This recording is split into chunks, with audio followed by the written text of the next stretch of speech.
actually going to do a video right now, but I tried to take a photo of this and I just couldn't get everyone in. I was laying down here, laying down on the cushions, and Zeena came up to the left of me, and then Alvin came down and laid on my right foot, and then Ollie came up and went onto my left foot. So I had Zeena, Ollie was on my left foot.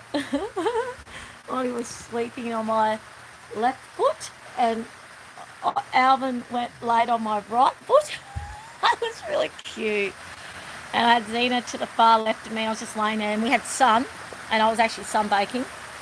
Now it's raining. Just started as this live started. This morning I was going to I woke up at 5:30 to do the last final competition of the Elevate ballooning. Isn't this beautiful? That's Alvin and lie down, Zeena. Don't squash Ollie. That's Alvin and Ollie. That's Alvin and Ollie and Zeena all snuggled up. Zeena might annoy them. They're actually in a rest mode. You can see how relaxed Ollie is. Isn't it beautiful?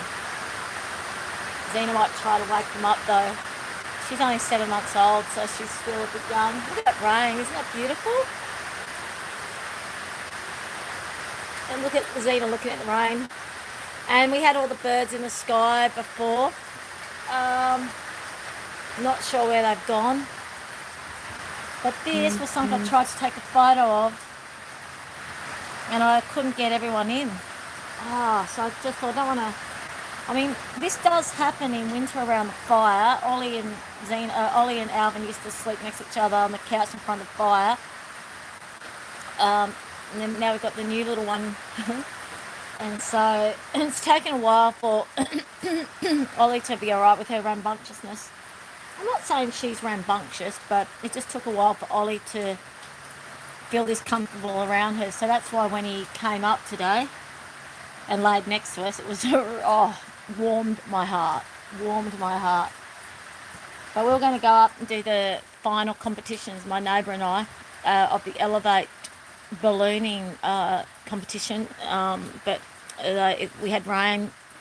It was 5:30. 5:30 to...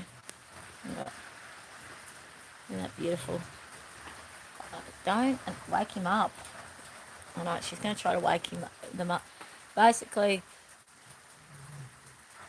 it was going to be special, but we had quite heavy rain from 5:30 to about 6:30. But that was enough for them to cancel the final competition. And sort of sad. And then it got all sunny, amazingly sunny up until 5 minutes ago, and then it's rained again. So it's, when people really dependent. Sorry, she's waking Alvin up, and I don't want her doing that. He was quite relaxed. Anyways, yeah, basically, I can feel it. We're gonna go for a walk really soon. I felt really tired today, so I thought I'll just rest. See, now the sun's up. Can you see it? I just thought I'd rest today. Oh, Zeena, please. Sorry. She's been annoying right now because Ollie is so relaxed. And she's trying to roll on Ollie. I'm just going to move her. Can't believe it. How's that for a rambunctious little punk? How's that for a little rambunctious little punkhead trying to wake up the sleeping cat that's finally starting to trust you? I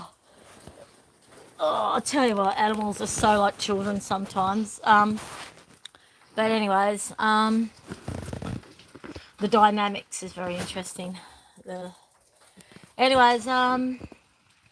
Yes, I was going to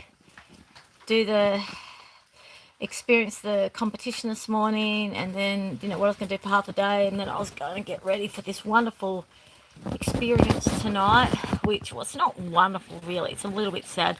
So it's Mass at the Catholic Church that one of my friends goes to, and afterwards there's like a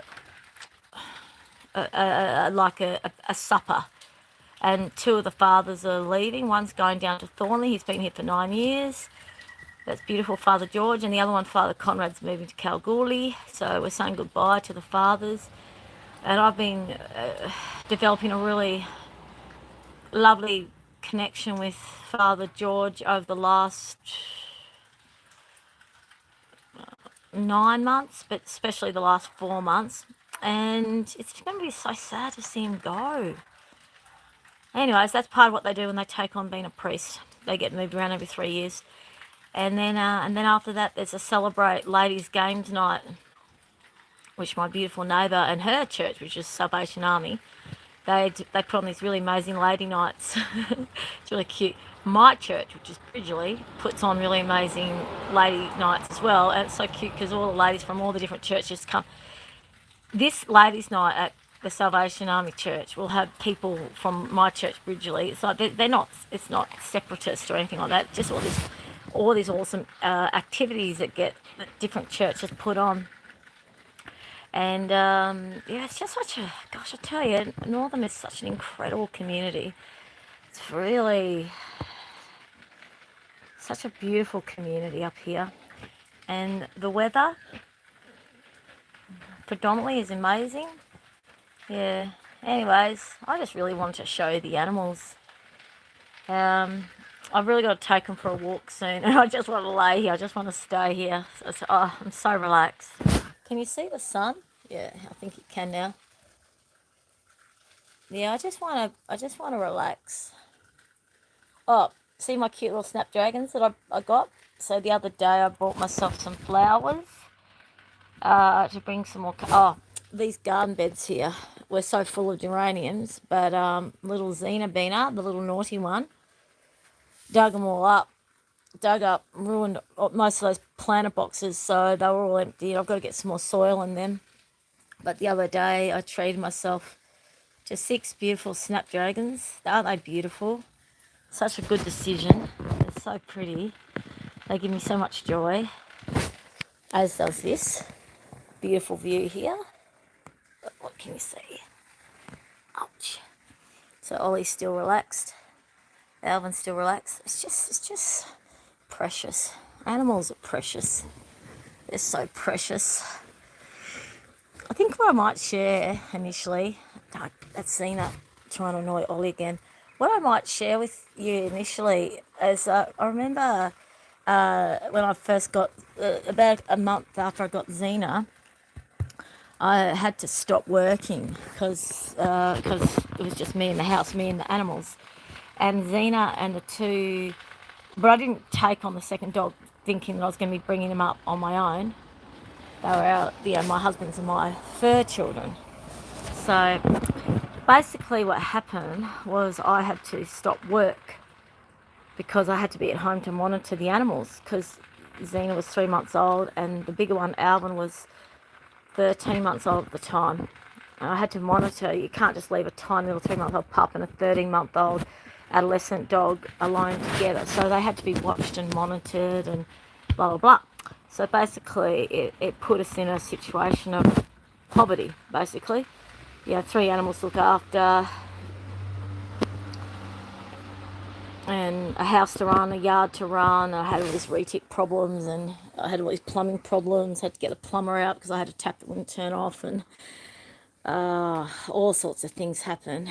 And basically, as a lot of you know, I had a lot of help. Like, I had friends. A few friends really helped me out. I had a lot of help with food for the animals, and then I started getting help with some of the other bigger bills. So it's just an amazing experience, because what was becoming a completely untenable situation, I was like, I didn't know how to feed the animals, and I was thinking I'm going to have to adopt them out, and it just broke my heart. And I did a YouTube live on this. I was just broken. The idea of having to adopt them out, like, I just couldn't bear it, but I couldn't feed them. So I was like, what do I do? And then God provided. And now that I'm working, now they're old enough, I can leave them home alone and I'm working again. So I'm able to feed them really easily. That's really wonderful. And then when I realised the reason why I believe God brought this beautiful little pup into my life was because just before, a couple of weeks before, my husband did a disappearing act due to needing to do more healing with do his shadow work, his self-exploration shadow work. And he's under the protection of God. He's under the protection of God to do his healing work, and he's actually stepping up. He's stepping up. God's let me know so many times, in so many different ways, that miracles are being created, and my husband is. But also, I've been asked by God many times over to really keep praying for my husband, because there's some really dark stuff that he's been dealing with, really heavy, dark shadow work, healing that he's been going through. Basically, what could have happened so easily, and I was contemplating it. Sorry, there's two things. If I just had Alvin, who was 13 months, and the cat, I could have found a home for the cat just temporarily, and I could have packed the ute up, put a mattress in the back of the ute, and I put the camping stove in the ute, and I literally could have just gone away, with just me and Alvin in the ute, and driven around wherever and found somewhere to live or whatever. Or I could have even, I don't know. Anyway, it was just been easier to leave the house, because I felt like the house was a tomb and a tragedy, and it just was horrible to be here in every way. But because I had Zeena, who was a little baby pup, I was like, I couldn't just put her and Alvin in the ute and just go travelling around. No, you can't just travel around in a small ute with a tiny pup and an adolescent dog. Like, she needed to be toilet trained, and oh God, she just, no, I thought she fell, but she didn't. She just clumsily got off the thing. But anyways, the thing is, Zeena being so young stopped me from having to work, so I had to be home, put me in this horrendously impoverished situation, and kept me stuck to this house, stuck to this property that was supposed to be my husband's and my dream. It was our very, very well planned, long term desired dream, finally reality, and here it is, right? And it's become a nightmare. It's like, what on earth? So she kept me trapped in a place that felt like a nightmare. But I had no choice. So I had two choices. One, adopt the animals out, because at this point, I'm not going to adopt just Zeena out and keep Alvin. I would have just adopted both the animals out and the cat, had no animals, and just left, and just been in the ute and just travelled around wherever, and just create another life somewhere else. And this house would have just been sat here empty for goodness knows how long. So it might have been months or years that just sat here empty, who knows. And everything would have died, and it was the big, summer, and I knew the garden would die, and so there was that. I had that option of adopting the animals out and just leaving, just living in the ute and going wherever and create a new life somewhere else. I had that option, except for I love Zeena, Alvin, and Ollie with my heart and soul. They're my beautiful children, my fur children. So why and how could I adopt them out just because this place just was heartbreaking for me to be in? It didn't feel like an option just to adopt the dogs out and the cat out and to leave the house. It felt like I had to stick it out. So I didn't live small. I didn't run away. I could have run away. It would have been very easy to run away.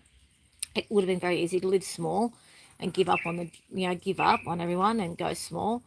The outcome of that would have been disastrous. I would have been forever more thinking about my beautiful animals. I would have just driven. It wouldn't have taken me too long to resettle somewhere, but there would have been a lot of turmoil to work out where to go, how to be, and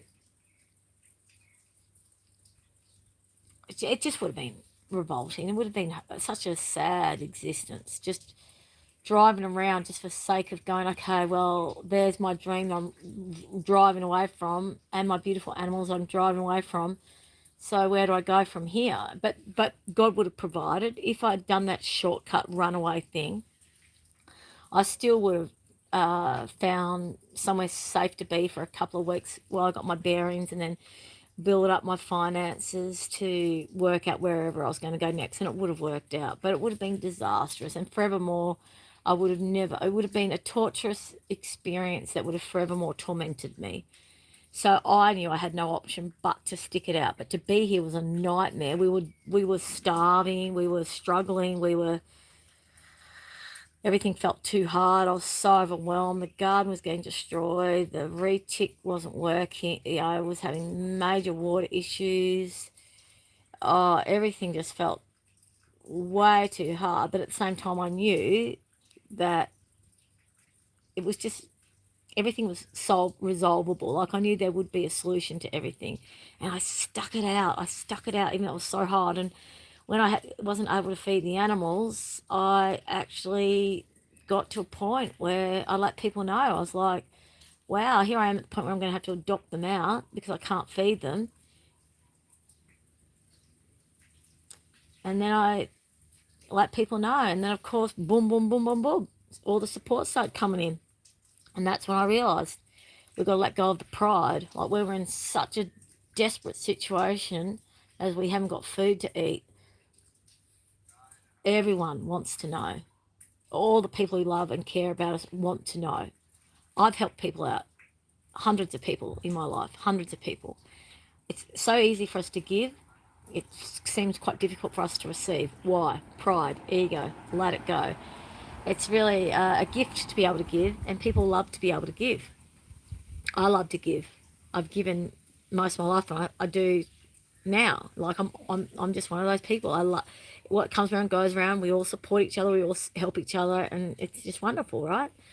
So, anyways, I came to realise about last week that I realised that without Zeena being up, I could have run away a lot easier. It would have been so much easier just to take Alvin.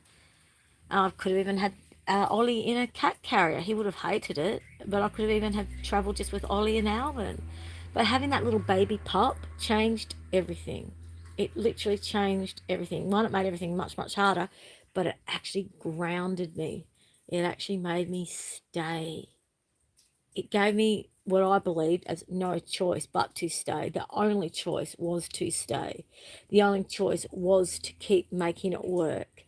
And then the beauty of it all is, of course, they get bigger. You know, financial abundance. I need more work. I'm not saying I have enough. Like, I still need more money. I'm still, but I've got one job which pays me enough for the moment, and in the future I'll take on more. But I'm also in the process of developing a business, so the business will bring me money. So financial prosperity is mine, and that really hard time is over. And another thing about that really hard time was I was furious, lividly furious at the abhorrent, absolutely cowardly, uncommitted, discarding, disdainful behaviour that I was receiving from someone who I know loves me with their heart and soul. And we have this love union that is so strong.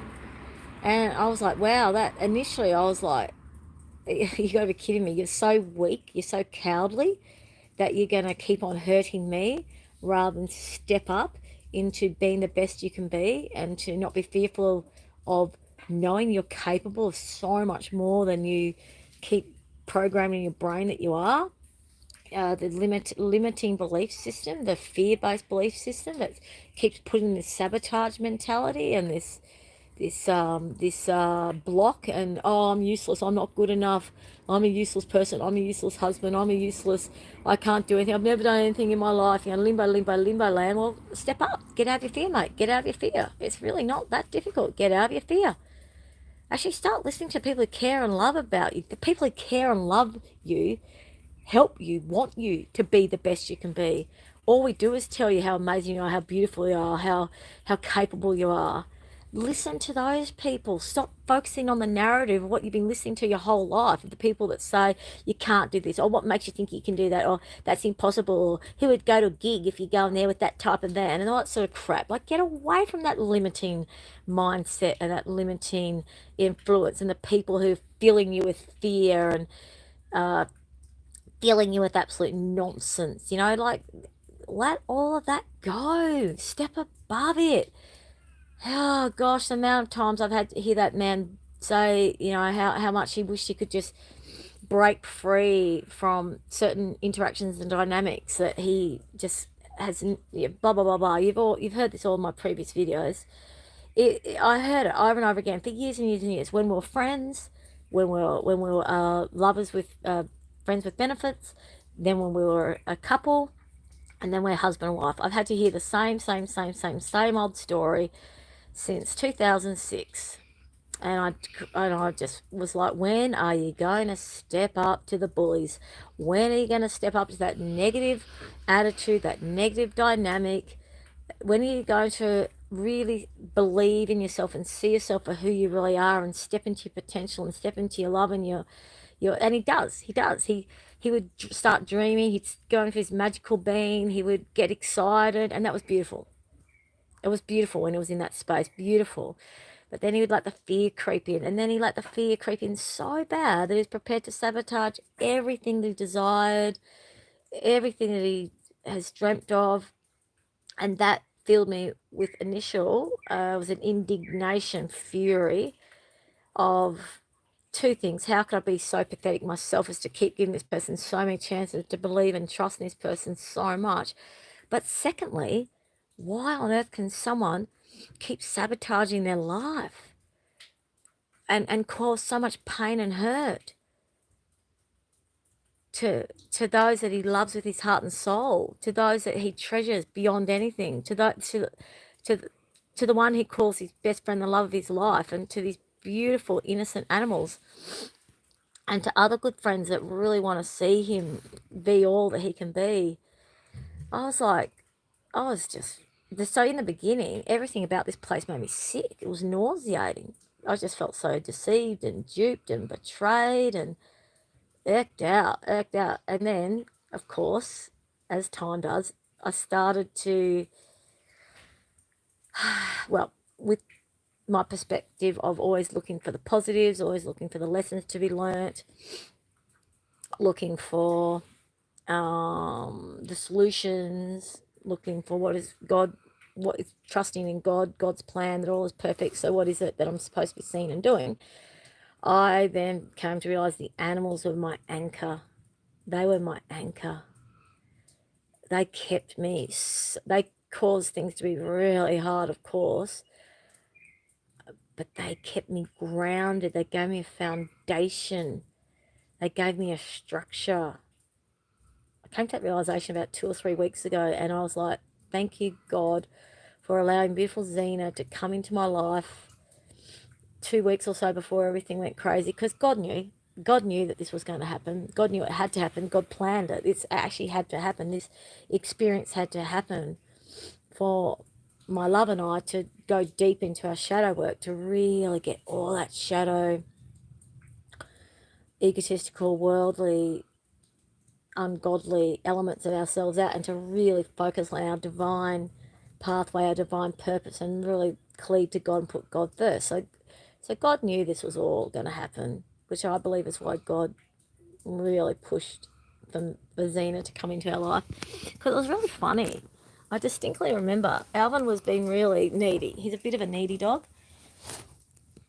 He's a bit of a high needs dog, and I don't know if you can see him because I can't because of all the sun, but I cannot see anything. I don't know what you can see.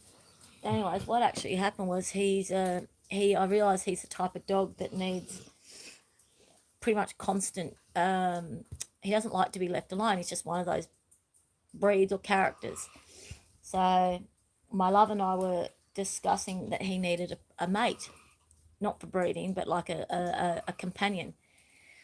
So I started looking at all the different breeds, and different animals that would suit his personality. And I started looking at the shelters, and I started looking at what was on Gumtree, and it's a big job. I hate looking on Gumtree at animals because there's so many backyard breeders doing really, really bad stuff with animals, and you can see how miserable the mother dog is, and how horrible the pup's experience is, and it's just yucky, and they're trying to just sell these puppies off for money, and it's awful. So when you buy, so you have to see all that, it's awful, and then you've got to see all the people who are trying to give the dogs away, being rehomed for whatever reason. So that's really sad. And then you see all the beautiful dogs that you think, yeah, that looks like that dog's had a good life. Or that looks like they've been well looked after. And then you have to trust, oh, is this person, just make myself a coffee. Is this person, by the way, everyone, premenopausal women? Oh, hang on, I just dropped it. Hang on. Oh, that wasn't very clever, was it? Decaf. Ouch. Decaf ristretto. This is decaffeinated coffee, everyone. So if you're premenopausal, if you go decaf, it takes a lot of your pains away. Well, apparently caffeine is really bad for premenopausal women. And since I got given that information, I've been reducing my caffeine intake, and I literally am, a lot of my pains and injuries are just not around anymore. So I would vouch for decaf if you're premenopausal. But anyways, back to the story of Alvin and Zeena. Yep, did the research, found it was so hard knowing what dog to get. And there was this one photo, this one dog that just kept jumping out at me. Guess who it was? Of course, it was Zeena. And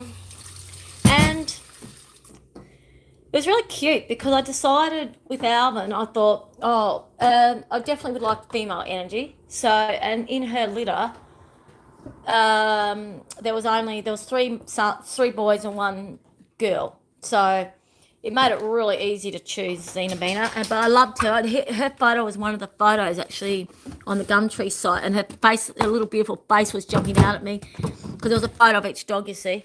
And I just remember showing my love, my beautiful husband, the photo of little Zeena, and go, oh wow, she's the one, she's the one. What do you think? He's playing music. He was sitting there playing music, and for about a week or so, I was just getting a photo of her. I took a screenshot of the Gumtree ad, and I had it on my phone. And he'd been playing his piano. Sorry, he was playing his keyboard, and he was singing. And I would just sit there, we're kissing each other, and all this love. And then I said, and then I brought the photo. I go, oh, and what do you think about this little one? This our new daughter. And he goes, so and then I left. And then I left the phone there with the photo of Zeena there. And I was so sure.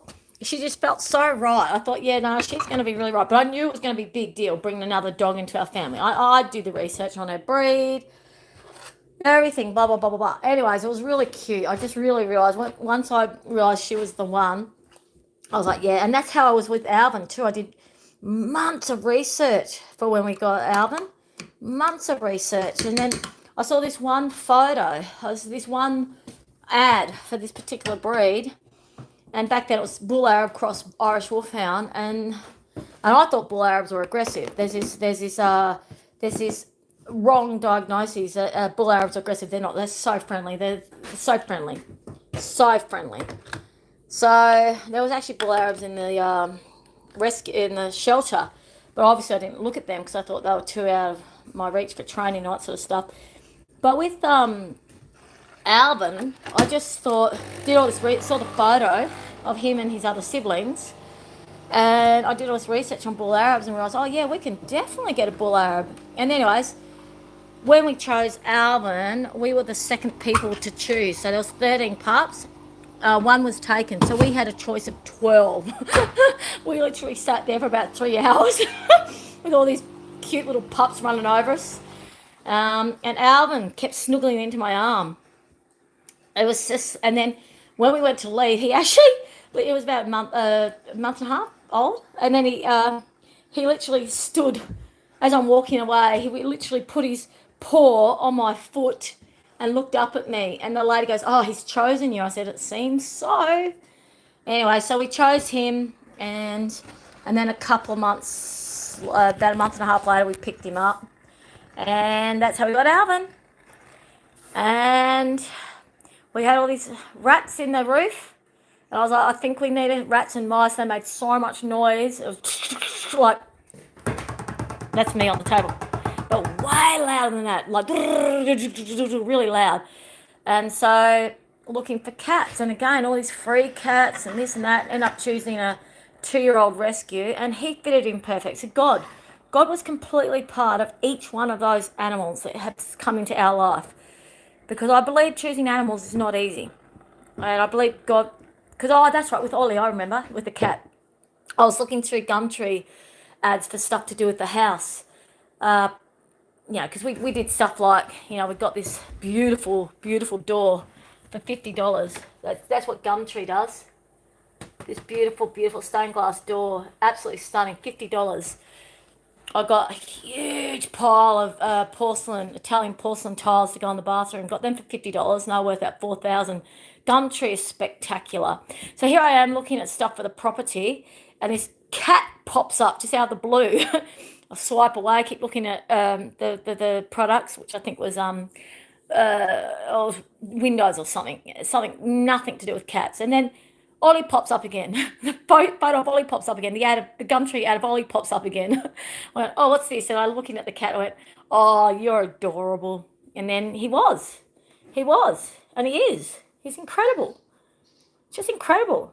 So yeah, the animals, my loves of my animals, they are exquisite. They are a beautiful little family.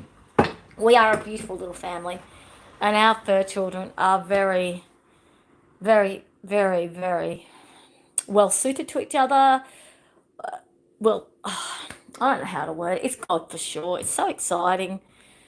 The love that we all have for each other is just incredible. I mean, obviously that also is because of my training and this and that, because you've got to train dogs well, and I train my cat as well. So anyways, what's the story of all this? The blessings of these animals. So when it felt like it was so hard and these animals were my chain, and I was like, oh, if I didn't have the animals, I could just be free and go anywhere and this and that, rah, rah.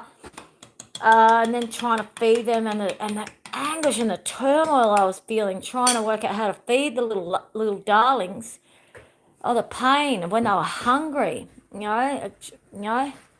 night I gave them rice and egg for dinner, which they ate, but it's not their preferred food. But anyways, the point of the story is they then what became my chain became my anchor. Wow. And I just realised that's exactly why God gave me these 3 animals to be here, knowing that I needed these fur children to have as my dependents to get me through this time. Because I faced the shadows. I didn't do any running. I just faced the shadows. I let the pain and I let the darkness consume me. I just went into the depths of all the pain that had to be dealt with to work through this. And I'll talk about this in another YouTube show, in YouTube Live. But I've come to realise it's the feminine that leads. And it's the feminine that has to do the dark, hard work first, that paves the way for the masculine to then be able to do their dark, hard, heavy work. Of the feminine, and we've got feminine, masculine in both of us. So the masculine, feminine within ourselves, it's the feminine within ourselves that has to lead the healing process. So the masculine in ourselves can heal. But then as well, if we are a female in a female body, us as the feminine, we lead the way, then our masculines in the 3D can actually do their healing. So this is very profound information that I've learnt in the last month. I mean, I've known about this for a long time, years, but it's really embodying. It's getting very embodied, what it really means. And the animals, for me, were the anchor to help me go deep, deep, deep, deep, deep, deep, deep, deep, deep, very, very deep into that dark, dark shadow work, going to the depths of the core of the the most heaviest density of my shadow work that I've had to work through and heal. And now we're at the other end. We're at the other end. I'll just show you. I'm on the other side now. I'll just show you where they are now. So that's little Alvin and Zeena over there at the moment. Ollie's inside. I made myself a coffee, decaf coffee, and I'm going to drink it. Sorry, my ear's itchy. I'm going to drink it. Then I'll take the dogs for a walk. And then I'm going to start getting ready for mass tonight and for this supper, and then the women celebrate. And then we've got church in the morning, and then tomorrow afternoon I'll get out and do some more gardening work. I think I'm going to get out in the garden. I'll be doing a lot of work in the library. Get off the table. Get off the table. I actually been focusing a lot on the library and the kitchen, and that's another thing I realised. The dog's destroying the garden. I mean, destroying it. Like, I realised, well, until I've done the retic, so I've got to dig up all the retic, get the work out where the retic. There's water. There's a retic leak happening somewhere. It's been happening, I think, for 10 years. It's been happening the whole time my husband and I have owned this house. The whole time, I reckon that the previous owners that owned the house, which was 25 years, and I reckon it's from the previous owners before that. So it's really, that's what Water Corp thinks, that it's a really deep underlying water leakage problem. So that has to be dug up. So I'm going to wait till the ground's more soft when the rains come and the ground's softer. Got to dig up all the existing retic and go find any connection pipes. It's just, so the whole backyard is going to be basically dug up. It's going to be hard work.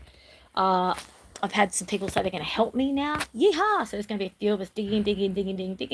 We're going to find out where the water leak is, where the really old pipes or wherever they are. Pull them up, dig them up, seal them off. I have to get a plumber in probably at one point again, seal them off, and then I'll put the fences up, put in these really nicely designed fences. I've got a heap of panels already, but I'm going to design them so it looks good. And then there'll be half the yard will be the garden, what the dogs can't have access to when there's a human watching them, and the other part, which will be a big part, which will be their free roam area. So I've come up with different ideas of where the fence palings is going to go and stuff, but that's after the retic gets dug up. So I'm not even going to worry about doing the garden until after the fence. So this is months away, months away, because I've still got to buy the fence in. So what it did was make me focus on the house and also the front that the dogs have no access to. And this is fantastic. This is exactly what I needed. And I was aware, oh, thanks God for having the dogs dig up the garden. Now I'm just going to focus on the house and not the bloody yard and the house at the same time. It's too much. It's always been too much. This property was too big for me. There was too much to do, especially when I realised that the walls needed to be fixed up, and when I realised that there was so much not structural as in the house falling down issues, but so much, what do you call it, all the walls, all the cladding, everything, every wall needs to be fixed, and a lot of the ceilings. And I did not expect that. The tiling in the bathroom, I did not expect that. A lot of stuff that I didn't expect. So, like this roof here leaks in winter, so this needs to have flashing put on it, and there's just so much that needs to be done. As I said, all the window frames had the glass wasn't connecting to the wood because the putty was all aged. A lot of aged wood. The house needed a lot more work done than I first originally thought. So that was a real shock initially. But then I realised, well, bit by bit, it will get done. It's all going to take a lot longer than I thought. So be it. That's also part of God's plan. And the kitchen and the library are pretty much done. So 2 big rooms are pretty much done. It's so exciting, man. It's been hard. It's been a trial. It's been a tribulation. It has not been easy. Woo! But what a training. What a lesson. It's all God. It's all God. So, yep, that's where we're at. It's exciting. Anyways, I'll leave it at that. So tomorrow afternoon I'll probably do some gardening. I'd like to do some today, but I mean, I'm talking about out the front here, but I think I'll give myself a day of rest today because I was moving heaps of furniture around the other day in the house. I was setting up the second guest room, I had to move furniture from the second guest room to the library. I was moving furniture around in my room, creating a second guest room, making the library really nice, and I was moving a lot of furniture that I should not have been doing on my own. And also, I was lifting furniture up to put carpet underneath, and I actually really hurt my wrist. And then I had op shop duty yesterday, which is quite full on the wrist as well. So yeah, good to have days of rest and just it's really important. So I guess I'll leave it at that as my YouTube live today, everyone. The animals, wow, what a joy. And they have been a true blessing from God for sure. And I know you've seen some of my other videos where the one where I was at breaking point from all the stuff that they've destroyed, like so much destruction, and the amount of how hard it was for me to feed them at times, and it just felt so overwhelming. But my loyalty to the animals has always been there. It's never wavered, and it never would waver.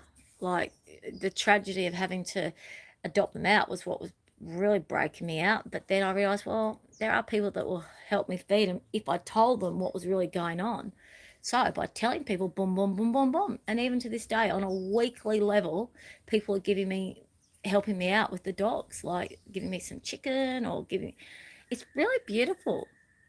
It's really beautiful. See, someone giving me a packet of chicken once or twice, once a week or once a fortnight, for them is such an easy thing. And for me, it changes everything. So my dogs are getting fed fresh beef. I give them fresh heart offal, which I get from the butchers, and fresh pet mints. And also they get given chicken thighs and chicken breasts, and they've got a really bloody good diet. Hey, they're really healthy. I'm so impressed with this. So impressed. I'm so proud of.